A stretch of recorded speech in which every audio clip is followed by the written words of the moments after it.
We believe in preserving a limited government. Welcome to week 30 of the Objectivism Book Study. I'm Cody Leibold, and we are finishing chapter 10 of OPAR, that is Objectivism, the Philosophy of Ayn Rand by Leonard Peikoff. We're reading pages 363 through 377. The section headings this week are Government as an Agency to Protect Rights and Statism as the Politics of Unreason. For the most part, I believe this material is easy to accept as a Christian. And in fact, it should be something that a Christian or anyone would understand from nature.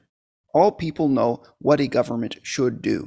A government should not be a god, and it should not be nothing at all. A government is the agent that bears the sword against wrongdoers of specific predetermined kinds. Criminals. We distinguish crime from vice. Ayn Rand offers a uniquely clear and compelling principle for how to make this distinction. Rand offers what is missing from the political discourse today, a principled approach to public policy. Now, I want you to compare what the United States Constitution establishes to what is the norm throughout most of the world. Andrew Boone sent me this about the Mexican Constitution, for instance. This is in Article 27 of their Constitution. The nation shall have at all times the right to impose on private property such limitations as the public interest may demand. So they are explicitly stating that the state has the predominance here. It has the right of way. It can take anything it wants, as well as the right to regulate the development of natural resources, which are susceptible of appropriation in order to conserve them and equitably distribute the public wealth. So here we have explicit statements that the state owns everything. In the Mexican society and in their government, if you have a right, like for example, a right to land or property, it is a right that is given to you by the government. That's how they conceive of it. That's how more than half of the world conceives of rights. Rights are something that is given to you by your government. You could read on in that statement about how their state owns everything, but that's the opposite of what was established by the American founding fathers in the United States Constitution. In the United States Constitution, we have a whole different approach, and that is an approach based on individual rights. There are powers that individuals have over their own property. They naturally have it, and then they delegate certain powers of retaliatory force to an agency, a government. That government answers to the people. The government is limited. Let's go in the book to page 363. The heading is Government as an Agency to Protect Rights. If a society as an organized body is to protect man's rights, the citizens must create an agency with the power to do the job. Since force can be stopped only by force, such an agency must banish coercion by itself using force against the force wielders. That agency is the government. There's a whole different perspective contained here than what you would normally understand if you were educated in the public school system, or if you've been paying attention to the news, or just hearing how people discuss government today. And it's not exactly intuitive, because most people think we are part of a society, we owe something to the society in a sense owns us. There's that collectivism worldview conditioning the way we think about what our government does. What you need to understand here is throw off the perspective that you might have had before about how society owns you or you owe something to your society. That's a difficult thing to do. Like, for example, if you were to say, well, why should society tax me? Or why shouldn't it?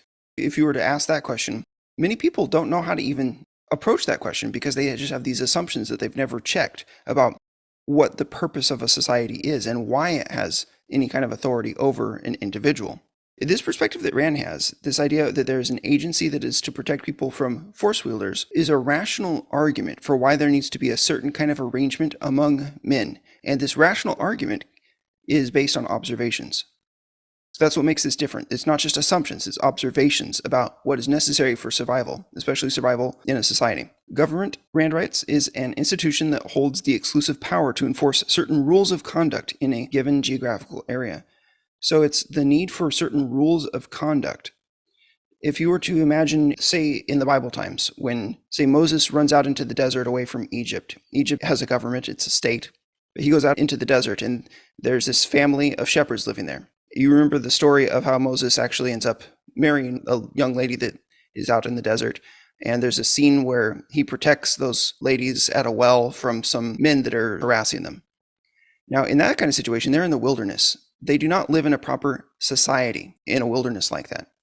There is no state overseeing justice in that geographical area. Such a situation, somebody tries to harass somebody else, a man can come in there and do what's right. It's very much like a war situation or a wilderness adventure. You do what you need to do because there's nobody else, there's no police around. That's the kind of situation that historically people would call the state of nature. You reason from what is true in a state of nature to ask yourself, therefore, what is a man morally entitled to do? When you imagine that more people move to that area, what would happen that would change? Well, at some point, you cannot just have everybody following the same general policy of defending their own rights with their own use of force as you would in a state of nature, because eventually you'd have this problem of we're all doing that, and there's lots of us. It descends into chaos. There needs to be some kind of regulation of the use of force. You follow this form of reasoning, you ask yourself, how would societies make sure that force comes under objective control? And that's what a government is. The most basic form of government would be, you see it in tribes, where there's a tribal leader, and everybody says basically whatever he says goes. He's the one that has the rights. That's a form of government. It gets more complicated than that when you have a group that's large enough that the people within the tribe don't all know each other. They are all expected to follow certain ways of behavior, certain rules, even if they don't all know each other and they don't all know their chieftain. Eventually it gets so big that you would call it a society. Now, a society is when there are people that are following these implicit or explicit rules, and they don't all do it just because of personal loyalty and relationships, but they rather do it because they have a concept of how their society operates. That's the transition point where it becomes an actual proper society. At that point, you also have to have some kind of system in place for when people break that. And that's the point where government comes to exist. A government is when you have a system of, say, an individual person who can judge and say, you're out, you're in, you can't be part of our society anymore, or you're in a prison, or here's a penalty for you. That is when you have a judge or a chief or a group of elders of a city or a king or something like that. So that's when you have a government. Rand writes, the government is a social creation. A society consists of individuals. Any powers of government therefore must derive from those individuals who create it. This is Rand's objective approach to government. Now, that's not the only approach that you could have. You could say that might makes right. He's the chief. He was here first. He's older. Therefore, he's in charge. There's all kinds of justifications for government. But Rand's justification is that each individual person living in a society has a natural right to his own life, liberty, and property, his self-defense. And so therefore, when people coalesce together and they delegate that power to a different person so that it is put under objective control, that's when you have a rational government. In a proper society, the government is the servant of the citizens, not their ruler, writes Peikoff. And if you were to compare this to what you see in the Bible, this is not too difficult to understand. So for example, look in Romans 13. Government is supposed to be an agent of force. It's supposed to wield the sword against the wrongdoer. It doesn't say that it's supposed to make sure that everybody has a good job and makes a lot of money. It does say that it's supposed to praise the good, but that's about the extent of its positive action, is to praise the good man. But for the evildoer of a specific kind, the criminal, it is supposed to wield the sword, an agent of retribution. That's what justice is in the Bible. Government justice is retributive justice. That is, it is a negative thing. It's a response to a bad thing. It is the servant of the people. And that's how it speaks in Romans 13. The magistrate is a servant of the people. And it's for that reason that we should support it morally and even materially, because it's a necessity of human life. We ought to support governors, and that could involve giving them funds. But we'll discuss how that giving of the funds should happen later on. Compare that idea also to what you see in 1 Samuel 8. Samuel is asked by the people of Israel, give us a king. This is a rejection of God as king in Israel.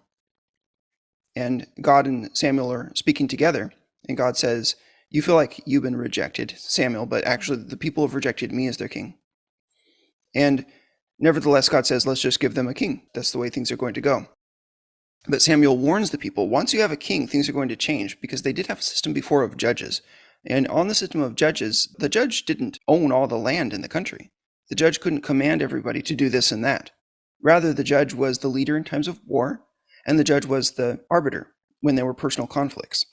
But now when you have a king, that king is going to take the best of your property. He's going to take your young men and your young women to be his servants and his soldiers. And so this is going to be different. He's going to oppress you. And Samuel explains this, that the form of government that you're asking for with a king, where the king explicitly owns the land and the people, this is just like what we saw in the Mexican Constitution, a president rather than a king, and they have a Congress of some sort.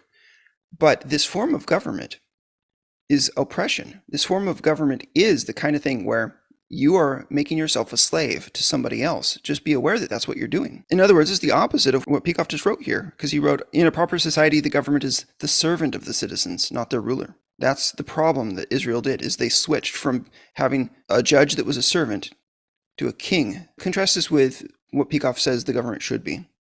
It is the agent of man's defense. An agent of self-defense may not initiate force against innocent men as a single power, one inherent in the individual's right to life, the power to use force in retaliation, and only against those persons or nations who start its use. For a reference, 1 Peter chapter 2, it's the same vision as what you see in what I've described already in Romans 13 or in 1 Samuel 8, the same idea of what a governor should do. In the next paragraph, Peikoff writes, the government has a monopoly on the use of force.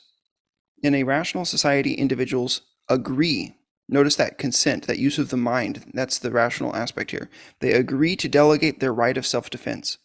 They renounce the private use of physical force, even in self-protection, except during those emergencies that require action at once, before the police can be summoned. If a society is to uphold man's rights, such delegation is essential. Now, there are arguments later on in this chapter about why delegation is essential and what form of delegation is rationally necessary. They're going to argue that the anarcho-capitalism perspective, this idea of there being multiple competing governments in a single geographical area, that is incoherent, and that there is only one rational approach to this issue, and that is to have a single government on a single geographical area. We'll get to that in a while. Next paragraph says, if men did not delegate the task of self-defense to a central agency, every individual would have to live and work armed, ready to shoot any stranger who looked suspicious and who in turn would be ready to shoot him. Or much more likely, men would form packs to protect themselves from other similar packs, and the result would be gang wars and mob rule. In either case, peaceful coexistence among men would be impossible. I think this is a fairly simple point to make, but the anarcho-capitalists, they have a different approach. We'll get to that in a while. So physical force, Peikoff writes, is the power of destruction. A rational society cannot exist if a man is free to unleash such a threat against others as and when he chooses. This is a quote from Rand. The use of force against one man cannot be left to the arbitrary decision of another. The point that I would try to make here is, somebody might say, well, why not? Well, if you want a society, it cannot be that way. Once you have people arbitrarily unleashing force against each other, what you have is a mob, not a society. And we've already seen in our past material why society is a benefit and a necessity for long-term, long-range flourishing. That's the basis of our argument for government. The non-arbitrary use of force, in Ayn Rand's words, requires objective rules for evidence to establish that a crime has been committed and to prove who committed it, as well as objective rules to define punishments and enforcement procedures. Men who attempt to prosecute crimes without such rules are a lynch mob. So government places retaliatory force under objective control. And so a government should be an impersonal robot with the laws as its only motive power. So Rand advocates for a limited government. Jacob, did you have anything you wanted to comment before we move forward into reading? I think I just want to emphasize that the goal here, and I think Peikoff does a good job of emphasizing it as well, is objectivity. It may be the case that you were justified in shooting or attacking the person that you attacked or whatever, but the point of the law is to provide objective standards for that so that it can be clear to everyone else that it was justified. He writes, if men are to be free, they need a government of a definite kind. Wrap your head around this for a second. This is a different kind of argument than you would see throughout history, because in most cases, people would argue that the reason why I'm justified to be in charge and the reason why this form of government is justified is because my dad was king and now I've been born and now I'm king, or because we have an army and you don't. This argument is, it's because it's objectively provable. We can objectively prove that this is a necessity of human life. Now, also, that's different from the argument from democracy. We should have this form of government because all the people voted. We're not saying that. The argument is that the needs of human life are to have a certain form of government, and therefore that each individual person rightly ought to delegate their natural right to defend themselves to an agency that will place force under objective control. We have a rational argument that that is the way human beings ought to live. This is the way that will work, and therefore it is the way that things should be. The funny thing is we don't vote on whether or not you agree with that. The Founding Fathers didn't need to convince every single person living in the nation, United States, to agree to that idea in order for it to be right for them to write it into law. Their ability to write that into law is based not on the explicit understanding of the people, but rather on the fact that it is necessary for every individual to delegate. If men are to be free, they need a government of a definite kind, a government of laws and not of men. The basis of the government's authority is the rational argument for how people survive in a society. The rational argument is that people survive only when there is objective law that limits the government and that limits mobs. That's the vision of the founders. Since rational laws prohibit only crimes defined in terms of specific physical acts, physical force, the individual is able to know prior to taking action. This is Jacob's point. He's able to know what is illegal, what the consequences will be. Now contrast that to crimes that are not defined. Most societies throughout history have had crimes that are not carefully defined. And in the United States, we have that today as well with antitrust and several other issues like personal self-defense. There are areas in the United States law right now where it's non-objective, and therefore it puts people in a situation where they have to anticipate what the judge may say rather than knowing what the law says. Peikoff writes, the only system of laws that excludes every element of the non-objective and of the indefensible and unknowable is one that confines legislation to the protection of rights. That's the recipe. Protect individual rights, and then it will be definable. Two basic forms of government in the world. The kind that is based on individual rights is found only in some of the governments, like, for example, the United States, and to some extent historically in England, in Singapore, and there's several other countries that explicitly recognize individual rights. But for the most part, there's a whole different system. In most countries, the countries that have their legal system not derived from the English common law, but from the Roman civic law, in most countries, the way that you define a right is the government gave it to me. Not I had it and then the government recognized it. I have a series of books that are written for teenagers by an author named Richard Mayberry, and he goes into detail about this. And he has this constitutional conservative libertarian-ish perspective that Rand has. It's very compatible. He points out that there's societies that are based on the assumption that the society owns the individual, and then there are societies that are based on the opposite assumption, the individualist assumption. Collectivism versus individualism. In a collectivist society, you don't need objective laws. In fact, non-objective laws are actually useful to the rulers of a collectivist society. If you have a non-objective legal code, then you inculcate fear in your subjects.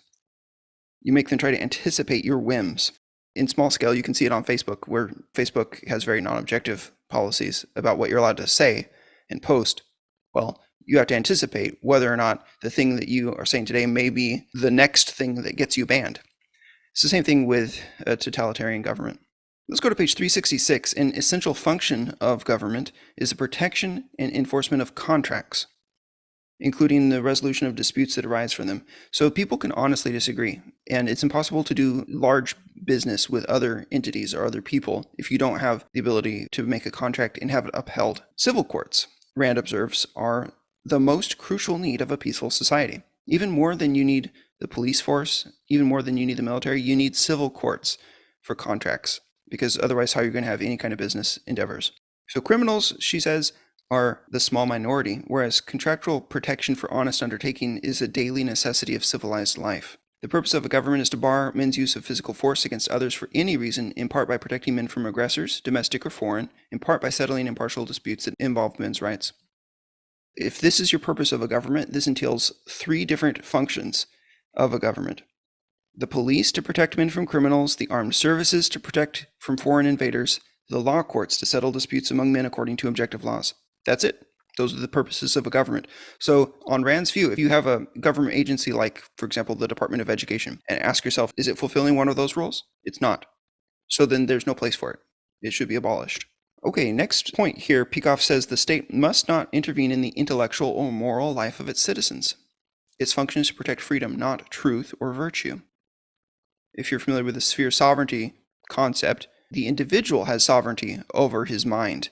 And institutions such as families, churches, or even sometimes companies could make it their goal to inculcate virtue in people or to educate people. You should not be mixing government with education. The right to think and act, Peikoff writes, as one chooses, necessarily includes the right to choose incorrectly, whether through ignorance or evasion, and then to suffer the consequences. A proper government is based on a definite philosophy, but it can play no role in promoting that philosophy. So you shouldn't have a constitution that says, this is the truth about these issues. It should only be, this is what we protect legally. It should be a statement of what it does, not necessarily why it does it or what the philosophy behind it is, other than something as basic as this Constitution exists to protect individual rights. That would be the kind of thing that a Constitution could say. Go ahead, Jacob. I just want to interject that a lot of people, especially today in American politics, try to get around this, that they'll affirm that, yes, the government shouldn't be involved in religious things, or, they'll affirm religious freedom. But what they do is they say, well, the government can get involved in the concrete expressions of certain ideas or the concrete expressions of certain morality. And we would agree with that to the extent that those concrete expressions interfere with individual rights or constitute initiations of force. But a lot of times that's not the case. And if that's not the case, if the concrete expression of a moral idea or of an ideal or a religious precept or something like that doesn't involve an initiation of force and doesn't involve a violation of individual rights, then the government has no business with it.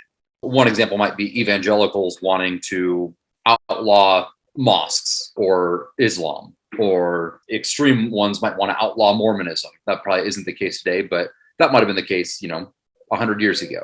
And there they would say, well, you're free to believe it. I'm not saying that you can't believe in Mormonism or you can't believe in Islam. You just aren't free to practice it. And the point of individual rights is to say, no, there can be no disconnect between your mind and your actions that way. You can't draw that distinction or that dichotomy. It doesn't work.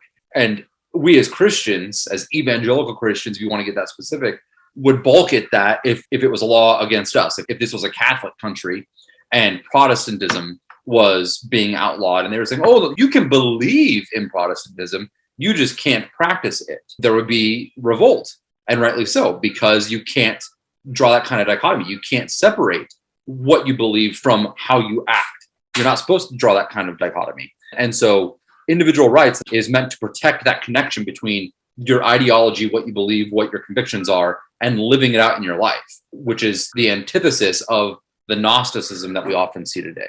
Thank you for that. All right, let's go in 367. Peikoff writes, the state must not intervene in another aspect of man's intellectual life, the realm of production and trade. So the state must not undertake to provide men with economic standards or benefits. Notice how explicitly that contradicts what was said in the Mexican Constitution. He says that that's in regard to goods, services, conditions of trade. A proper government offers freedom from coercion, including fraud, not from the responsibility of self-sustenance.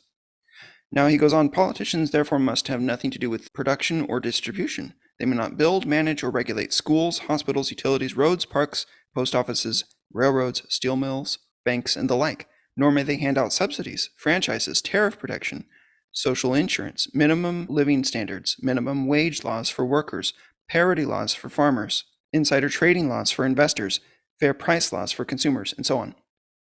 So it's quite a statement here. This is attacking the entire way of life of the American society right now, because everything is, at this point, administered by the government in some way. We live in a kleptocracy, or we live in a crony state right now, where the government is dealing behind closed doors with big businesses, and maybe even small businesses like farmers. It's buying votes. Just looking through this, no Federal Reserve, right? Because the government should not be involved in banking. No Social Security, no Medicare, no welfare, no public education, no Amtrak, no post office. At least 100 years worth of precedent that would need to be thrown out if you were going to switch to this kind of economy. Who would doubt that the world would be better if the people that are running the Department of Motor Vehicles would not be put in charge of our health care and other things like that? Let's go to 368. So even in regard to its legitimate functions, a government may not justifiably initiate force. It must operate jails and military installations, but it may not demand that men serve in the police or the army against their own judgment, nor may it finance its activities by seizing property without the consent of the owners. So taxation, for example, is in today's society always an appropriation that is done without consent of the owners. So there are other modes of taxation, or maybe taxation is not even the right word, but voluntary contributions to support a government. And you can read one idea about how to do that in chapter 15 of Ayn Rand's book called The Virtue of Selfishness. You can also look at the Objective Standard website. They have an article called How Would a Government Be Funded in a Free Society? There are other ideas about how you could fund a government as long as it was a lot smaller, like 20 times smaller than our current government. There are ways that you could conceive of funding the good roles of a government and not doing it in a way that requires force, not doing it that requires threat of taking over your bank account or arresting you. Go ahead, Jacob.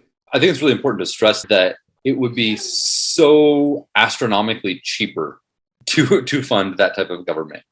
Right now, you're taxed on so many things that it seems unthinkable that you would charitably give in addition to that to the government. But if the government was the size that it needed to be and you weren't being forcibly taxed on all those different things, you'd have so much more wealth. And the cost of running a small, efficient, rights-respecting government would be so minuscule. Just donate a little bit each month, and you likely wouldn't even notice it because it would be so cheap in comparison to what we have today. But even on top of that, like you said, there are a lot of different mechanisms you could use above and beyond, or in addition, or in substitution of straight donations that would get the job done as well. So I think it's really foolish to think that that's an impossibility, or that it's, some really off the wall thing. Yeah, when I was back in several years back, I was looking at what the government spends its money on. Like overall, if you were to add up all of the branches of government and all the levels, federal and state and counties and cities, right now, the main expense of the government is actually healthcare. 7 years ago, when I was looking into this, 22% of the total United States governmental bodies' budgets were going into healthcare. 20% were going into pension. 15% was education, and only 13% was defense. And if you have looked into the way the military spends its money, there are major problems with waste in the military because they go to contractors and they say, we want a product that meets all 100 of these specifications. Can you figure out how to do it? We don't care about what the cost is.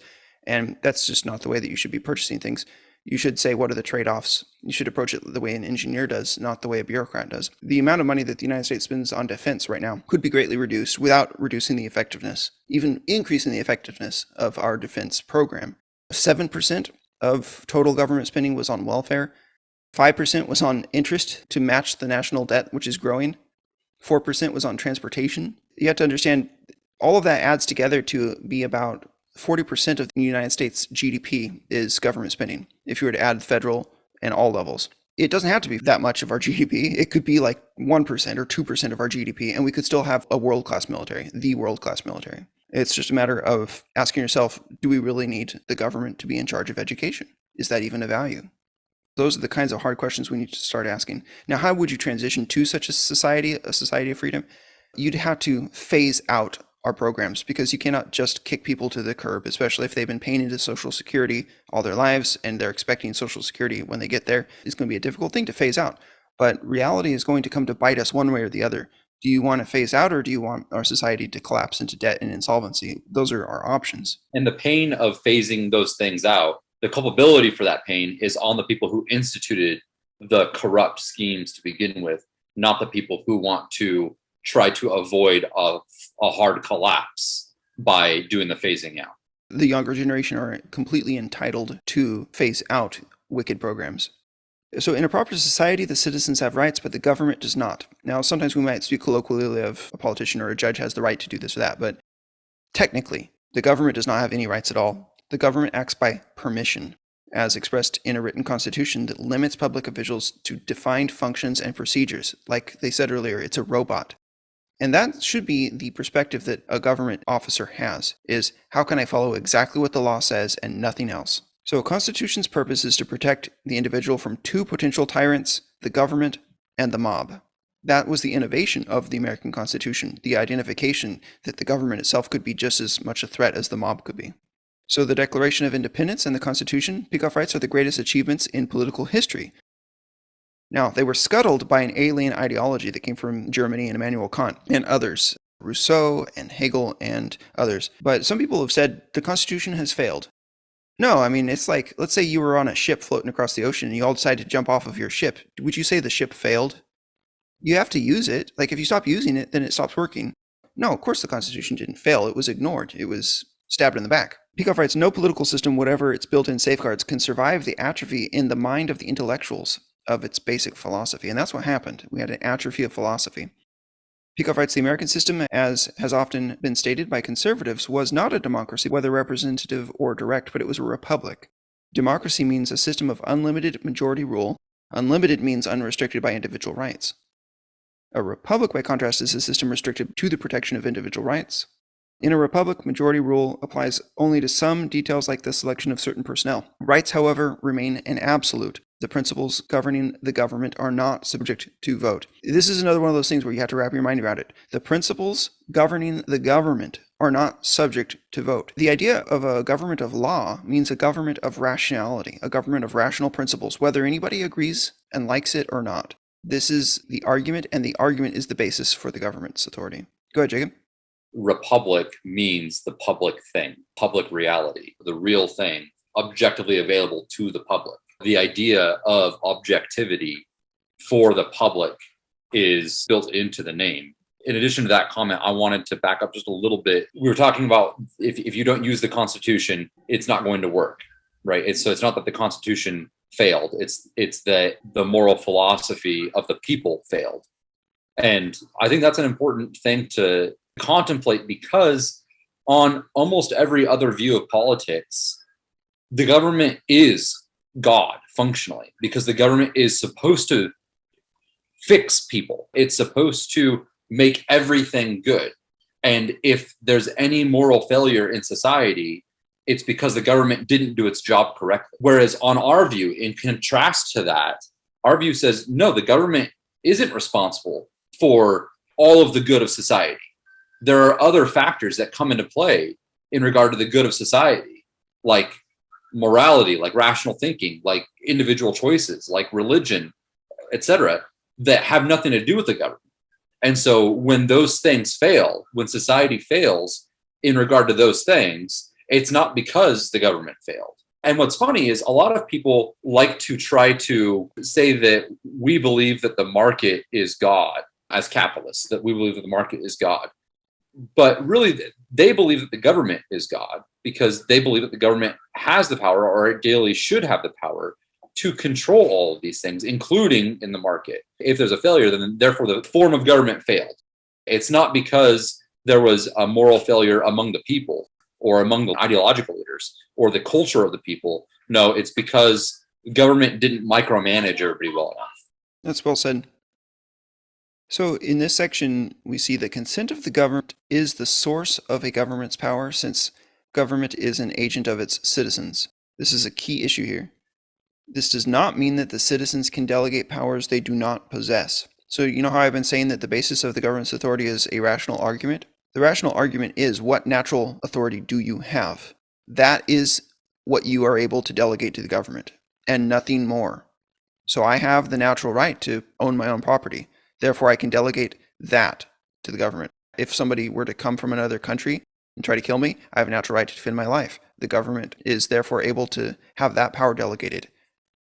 But I cannot go across the street, knock on my neighbor's door and say, hey, you need to go do this service for this other guy. That's not my natural right.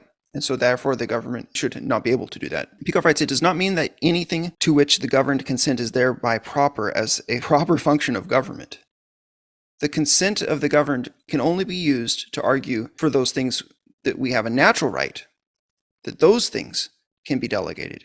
You cannot delegate some right you don't have. If everybody were to vote that I own Jacob's money, it wouldn't make it true. That's the key issue here. Peikoff writes, the source of a government's power is not arbitrary consent, but rational consent. And this is based on objective principle, the principle of the rights of man. The American founding fathers, they were justified in instituting a constitution the way they did. They were justified in setting up a government the way they did, whether or not the average American citizen at that time agreed with them, whether or not anybody understood the correct political theory behind all of this. If you go in our Americanism book study, I think the very first week that we did the Americanism book study, there's a section where Rand explicitly addresses this question of the consent of the governed. and the justification of that power. Don't think that it's the will of the people that is the justification of a government. It's the rational consent, only in this narrowly defined way, that is the basis. I think that's so important. We go to this next section, statism as the politics of unreason. Statism means any system that concentrates power in the state at the expense of individual freedom. Very broad term. Now he gives some ideas of what are the variants. There are theocracy, absolute monarchy, Nazism, fascism, communism, democratic socialism, and plain unadorned dictatorship. This statism definition is different from the way libertarians might define it, because if you're an anarcho-capitalist, you'd think that the state itself is evil. You might say that statism is the belief that there should be a state. And we're like, no, sorry. Grow up. This is an adult conversation. So next page, 370. The essence of their policy is the same, these statist regimes, war against man, against his mind, body, and property alike. And the results of such war have always been the manufacture of corpses. The corpses are an expression in negative terms of the principle that freedom is the social requirement of man's tool of survival. He writes, just as individualism is the politics demanded by reason, so statism is the politics demanded by unreason. This is important to note because in any kind of discussion or dispute politically between people of different camps, if you believe in what we're advocating here at ChristianIntellectual.com, point to the fact that we believe in reason. We believe in a society of reason and a government of reason. Don't let people say, oh yes, rationality and autonomous human reason is what leads to Marxism and what leads to the Soviet Union. No, reason is what led to the Founding Fathers. We've got that. Jacob, did you have any comments on that material? I think that's a great summary. It's hilarious when neocons or tradcons or ethnocons or whatever we want to call them, conservatives of various stripes, want to claim that too much rationality is what brought us leftism and all the craziness that comes along with leftism. Like, really? You think the problem is that they were too rational? You think the problem is that they valued reason too highly? That's what you're going with? It's absurd. They definitely don't understand the arguments that we've seen in this material today. The bottom of that same page, Peikoff writes, the old left admired machinery. Now he's going to go in and he's going to contrast the old left with the new left. And so the old left, the communists of the Soviet Union, as well as the American version of the communist movement, they actually wanted to make society rich and prosperous by means of enslaving everybody, which is bad enough. But then you get to the new left where they don't even want to make society prosperous anymore. They really just want to save the spotted owls and they want to reduce the population of humans. So he says the old left admired machinery, material wealth, the conquest of nature, even if by and for the collective. The new left, crying back to nature and down with economic growth, regards human invention as unnatural, automobiles as pollutants, factories as a threat to the fragile economy of the planet. The old left upheld the dignity of labor, physical labor, and demanded justice for the worker. The new left turns a fondly nostalgic gaze not on any kind of worker, but on the polymorphous, perverse hippies. Old left, that defended an ideology, a system, long-range answer, however false to social questions. The new left flaunted anti-ideology. It's concrete bound. The old left invoked the value of fairness, and it legislated equality of opportunity, the welfare state.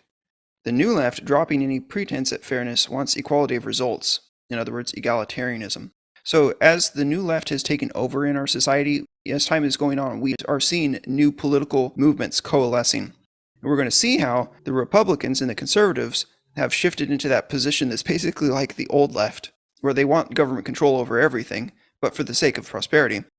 And then the radical leftists today are anti-human. And so it's a debate between, should we enslave everybody to help them or should we enslave everybody to kill them? That's basically the debate going on in our political sphere today. Rand summarizes, confronted with the choice of an industrial civilization or collectivism, it is an industrial civilization that the liberals discarded. Confronted with the choice of technology or dictatorship, it is technology they discarded.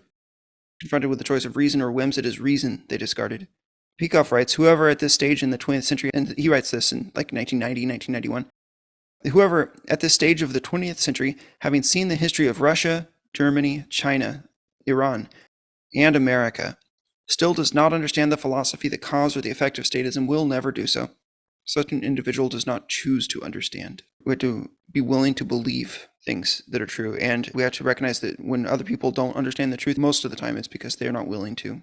All right, now he's going to contrast some of these ideas with anarcho-capitalism or anarchism. And Jacob, I know you said you had to check out, so thanks for joining today. Thank you. Looking forward to seeing the rest. Anarchism is the idea that there should be no government. In objectivist terms, this amounts to the view that every man should defend himself by using physical force against others whenever he feels like it, with no objective standards of justice, crime, or proof. Now, at the time he was writing this, I think that might have been one view that was popular or that was being discussed, anarchism. But anarcho-capitalism seeks to qualify that. It seeks to say, we do believe in government, but competing governments, multiple ones, in a single geographical area. If you're familiar with the Tuttle twins books that educate kids on the basis philosophically for freedom and individual rights, they have a lot of really good material. I've got their book series and read through most of them with my kids, but there's one that I didn't read, and that's the one that celebrates Murray Rothbard and anarcho-capitalism. It's just too vague. It doesn't define what it's saying, and it doesn't offer an explanation of how you could have multiple competing governments in a single geographical area. It doesn't offer an alternative to the Founding Fathers and the American Constitution. So I reject that idea. Nevertheless, the other Tuttle Twins books are very good. We'll go on and try to be charitable toward these people because we don't have that many allies in the battle for freedom. And a lot of the points that these people make about the dangers of government are completely true, but we just have to sometimes spit out the bones when they say things like all governments are evil and should be abolished, or all states, or whatever. So he says the citizens of a proper society should reply to a subjectivist of a kind that argues we should have no governments. Okay, fine. If you don't think that you want to delegate your right to defend yourself to this one government that has been established, you don't have to delegate your right to defend yourself. That's fine. You see, this is the kind of argument that you can give to somebody that says, well, wait a minute. 250 years ago, these people signed a document, but I didn't sign it. I didn't consent to the American government, this form of republic. Okay, don't delegate your right to self-defense if that's your choice. But if you act on your viewpoint, if you resort to the use of force against any of us, we will answer you by force because we do have the natural right to do so. And we have the natural right to delegate our response. Say somebody says, I'm an anarcho-capitalist. I don't believe that you have the right to form a government. And then that anarcho-capitalist lives peacefully. Great. We have no conflict. On the system that Rand is envisioning here, where there are no compulsory taxation, there's no conflict between that anarcho-capitalists and the rest of society. But when they steal something, then we are permitted to use the government to retaliate, whether it would be to arrest them, put them in a trial, to take back that property by force. It will be as if we were living in a state of nature.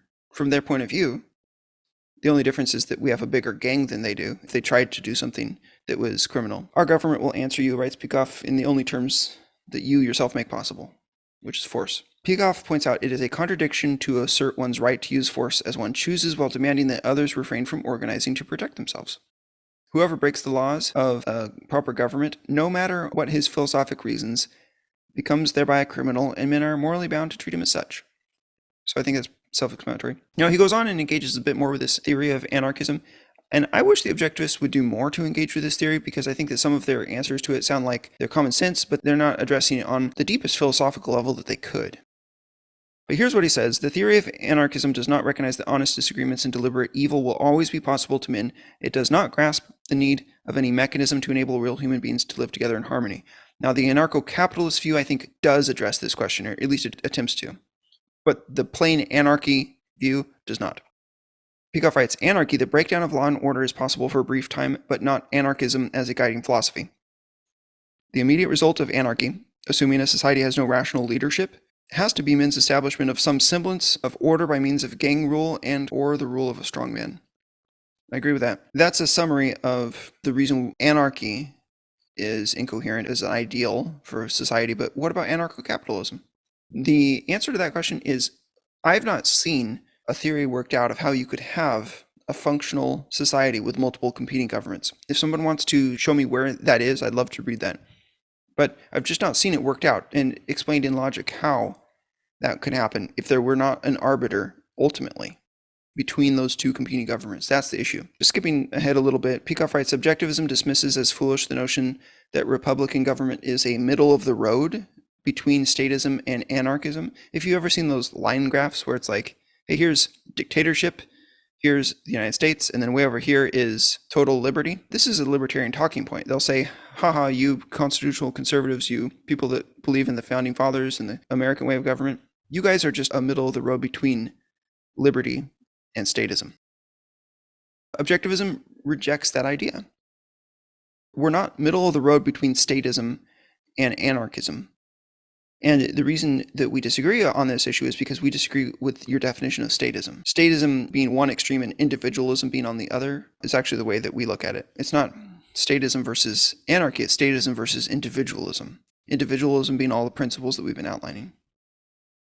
Anarchism is merely an unusually senseless form of statism, Peikoff suggests. It is not an extreme of freedom, it is the negation of the concept. Now that's a little bit of a stretch to say that anarchy is an unusually senseless form of statism. I get what he's saying, because anarchy eventually results in tribes. Tribes are, in a way, statist or collectivistic. I don't know. I'd say that it entails, it leads to, it's going to cause. I don't think anarchy is actually a form of statism. I don't understand why you'd say that. There's a break in the material. This is a new section. Now, he talks about a different form of middle-of-the-roaders, and that is those who actually do try to combine individualism with statism. And that leads us to another form of political theory. This is the theory of the mixed economy. You have to understand, if you want to understand the United States today, that we live in a mixed economy. England is also a mixed economy. Most countries today are mixed economies. It's been too obvious that some level of freedom in the economy is useful for making a society wealthy. So even countries like the Soviet Union and then Russia or China, they have understood that they had to stop centrally planning their economy. Throughout the world, the free countries have become more mixed economy, making them more regulated by the government, and the communist countries have become more mixed economy, making them more free. That's the state of the world today. We have an entire world of mixed economies. Now, a mixed economy is a mixture of freedom and controls. Peikoff writes it combines self-interest and duty, independence for the individual, and compulsion in the service of a higher cause. Private property as the engine of production, and a compassionate government to regulate the producers and distribute their products. So if you look at what happened over the last several months in Shanghai, China, you'll see what compassionate government is able to do for people. In the case of the lockdowns and the forcing people to stay in their apartments and delivering them food some days, but maybe not others. It's a human disaster. But that's a mixed economy. So the theory of the mixed economy is a blatant contradiction. It advocates rights and no rights. And that's what you see in people in the evangelical world like Timothy Keller and Russell Moore, where they will explicitly say that, yeah, there are rights, but no rights are ever an absolute. How are we to know when to respect rights and when to infringe them?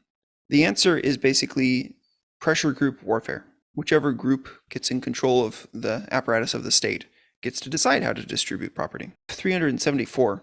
The mixed economy obviously rests on the philosophy of pragmatism, if you're familiar with that term from previous discussions, and thus on subjectivism. When subjectivism, or intrinsicism, another important term, as happens regularly for logical reasons, when they cause men to disdain principles, it leads to a politics of eclecticism.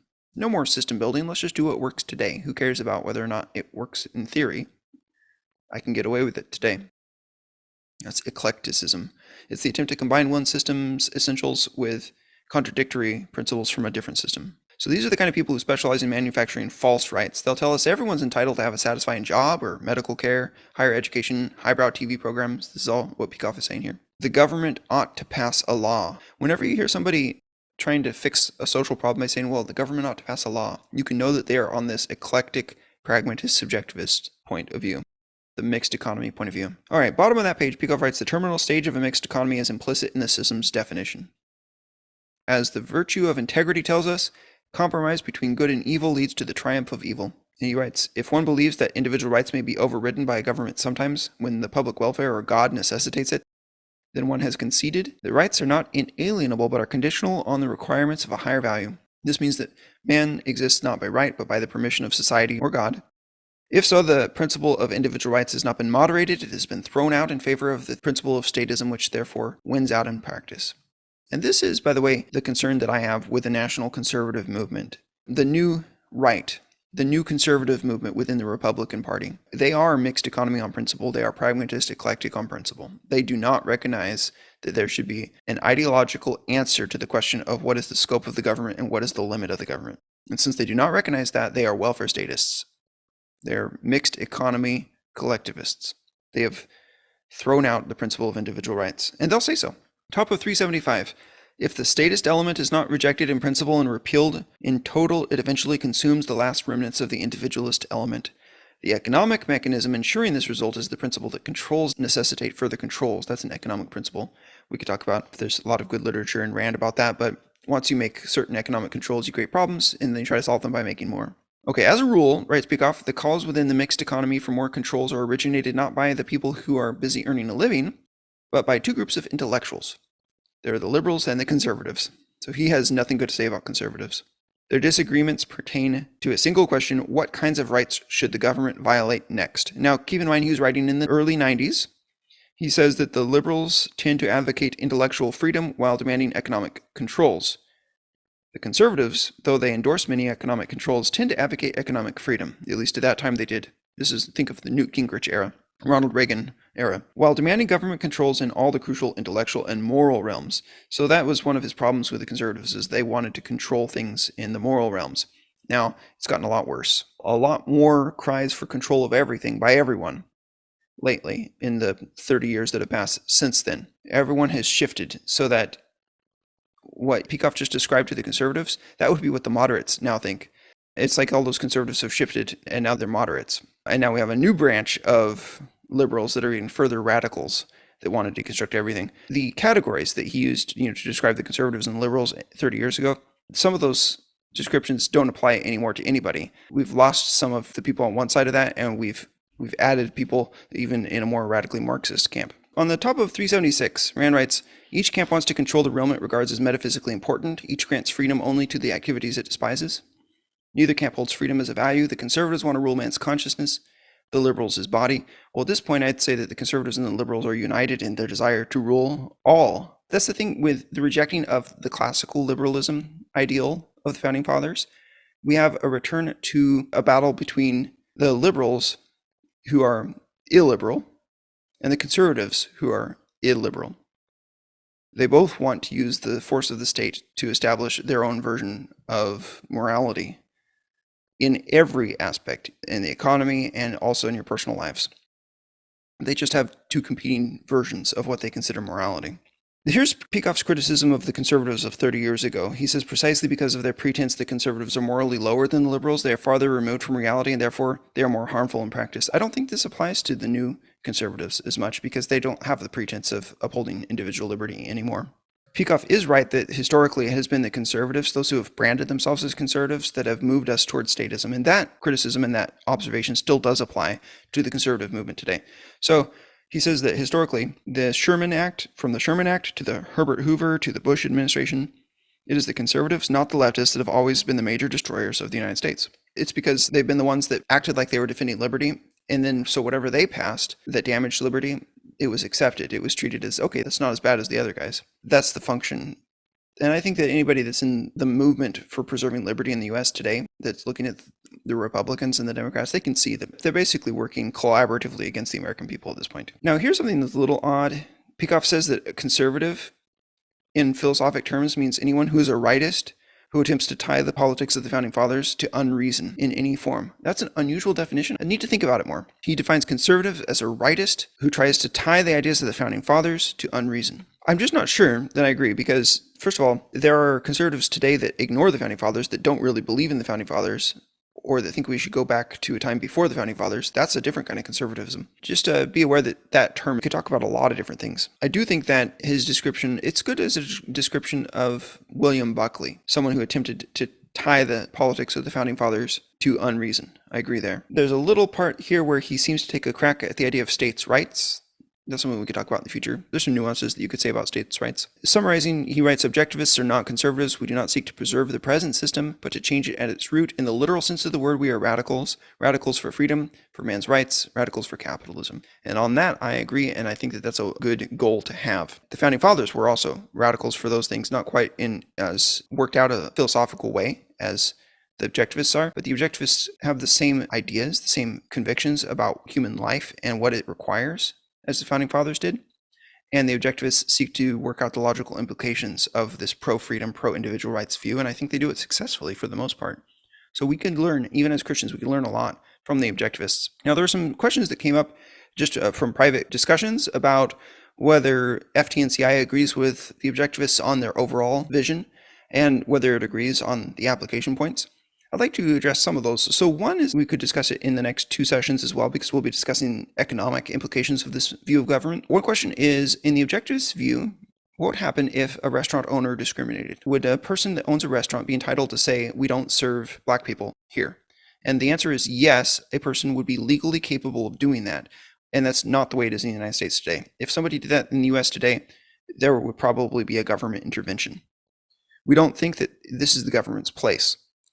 We don't morally approve of such a thing, but we believe that what would happen is a person could do that, perhaps indefinitely, and that would be unfortunate. We also think that there would be a place for ostracism, for stigmatizing people that do that kind of thing. If I knew that one of the restaurants in my neighborhood was doing that, I would not go to that restaurant. And I think that you could convince other people not to go to that restaurant too. It could end up hurting the restaurant owner. Their policy hurts them in a lot of ways because they're saying no to customers, and perhaps they're not hiring Black people. And maybe there are Black people that would be the best candidate for the job. You're limiting your hiring pool, you're limiting your customers, you're alienating other customers. So I don't see that this is a long-term viable option for a restaurant owner. And so I think that it would be the kind of thing that would punish them if they were to do it. Society has a ability to make changes, even apart from laws and governments. So keep that in mind. Don't limit your concept of what kinds of problems can be solved just to government solving the problems. Related questions we can address in maybe the next session about whether there should be an EPA, whether there should be an SEC, or whether there should be an FDA, all these alphabet agencies that the government has, these commissions and administrations over different areas of our economy. We can talk about that. Generally, I'm going to agree with what the objectivists say on those issues, and I'm going to agree because of this principle of individual rights. And the answer will amount to most of these services or regulations and agencies that assure quality could be private. And we should not limit in our own thinking the idea that, hey, it's always been this way, therefore it always has to be this way. There could be private, like for example, the Better Business Bureau is a private organization. It rates different businesses and says, hey, they're meeting these standards, then these ones are not. There could be lots of different agencies that do that kind of role, and perhaps it would be better than the FDA as far as regulating the safety and the quality of the kind of things that we eat or expose ourselves to. Rand, in her book, I think it's Capitalism, the Unknown Ideal, as well as probably The Voice of Reason and several other of her books, goes into great detail about economic issues like this. So if you haven't read all of Rand's nonfiction, this would be the time to do it as we're discussing these political topics, because actually most of her nonfiction talks about political issues, application issues of her overall worldview. So that's useful, I would say. There's just a lot in there about the topics like antitrust and the problems with antitrust legislation. And I just recommend all of that as worth checking out, worth knowing about. Okay, well, we're going to wrap up our video for today. In the next two sessions, I want to bring in more scripture passages to see if what we described here as the role of government really does line up with some of what the scripture says about oppression, about justice and judgment. We can engage with some of the advocates of the social justice trend. You can see how they may claim some scriptures, but they don't really have those scriptures on their sides. Continue looking at what is a just government from both the objectivist point of view as well as the Christian point of view, and seeing where they line up. This is where the Christian Intellectual Project has the ability to really influence people. There are a lot of people out there that are conservative Christians that already understand the importance of the Founding Fathers and the Constitution, but they don't understand this principle of individual rights. That's what we want to add into the conversation. That is going to challenge people to rethink just exactly when they say that they believe in freedom, what that means. It's going to make us more virtuous people, even if it doesn't immediately lead to turning the country around. We have to be realistic about how long this takes for a philosophical revolution. I think that to get to the philosophical revolution in our society will be a long battle, and then there will be a tipping point. But once it's reached, to change society's structure is something that can happen fairly quickly. So don't think it's an impossible battle, but it's a battle first for hearts. I hope that you'll take these ideas to heart, begin thinking about them on the deepest level that you're able to. And I'll look forward to talking with you in future weeks. God bless.